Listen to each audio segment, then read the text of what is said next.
Hello everyone, good morning, welcome back to our channel. তো আজকে আবার একটা নতুন ভিডিও নিয়ে চলে এসেছি। আজকে যেটা করবো সেটা হলো আমি নিব আমার চুলের যত্ন। বাইরে ঘুরে ঘুরে রোদের তাপে এই গরমে ধুলোবালিতে আমার চুল একদম রুক্ষ হয়ে গেছে দেখো।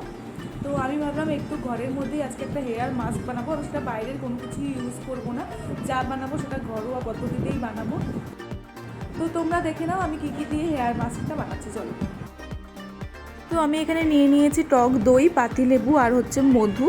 তো এবার দইয়ের মধ্যে পাতিলেবুর রসটা আর হচ্ছে মধুটাকে আমি ভালো করে মেশাবো। মানে মেশানোর পর একটা গাঢ় গাঢ় টেক্সচার আমি তৈরি করেছি। তোমরা চাইলে হচ্ছে তোমাদের মন মতন পাতলাও করতে পারো। আমি যেহেতু গাঢ়টাই বেশি প্রেফার করি তাই গাঢ়টাই দিয়েছি। তো তারপরে হচ্ছে ভালো করে চুলটাকে আঁচড়ে নিতে হবে। তারপরে আঁচড়ে নিয়ে হচ্ছে আমি মাঝখানে সিতি করে নিয়েছি, দুপাশে চুলটাকে ভাগ করে নিয়েছি যাতে আমার দিতে আর কি সুবিধা হয়। তো তারপরে চুলটাকে আঁচড়ে নিয়ে আমি হচ্ছে অল্প অল্প চুলে মেখেছি, মানে অল্প অল্প করে মেখেছি। তো হচ্ছে দই আর মধুটা না আমাদের চুলটাকে ভীষণ সফট রাখবে, একটা শাইনি এফেক্ট দেবে। আর হচ্ছে আমার যেহেতু একটু ড্যান্ড্রফ প্রবলেম আছে সেই জন্য আমি লেবুর রসটা দিয়েছি।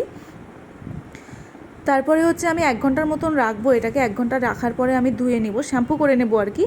আর যেহেতু একটু বেঁচে গেছিলো সেই জন্য আমি মুখেও মেখেছি, কারণ দই হচ্ছে স্কিনের জন্যও ভীষণ ভালো আর মধুও ভালো, সেই জন্য আমি এটাকে ভালো করে মুখেও মেখে নিয়েছি। তো 1 ঘন্টা পরে তোমাদেরকে রেজাল্টটা দেখাচ্ছি যে কী এসেছে।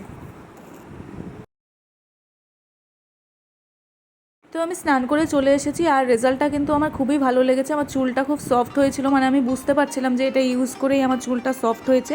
আর এদিকে স্কিনটাও বড্ড গ্লো করছিল। তো আমার খুব ভালো লেগেছে রেজাল্টটা। তো আজকের ভিডিওটা এইটুকুই। ভালো লাগলে লাইক, শেয়ার, কমেন্ট করো আর চ্যানেলটিকে সাবস্ক্রাইব করে দিও। টাটা।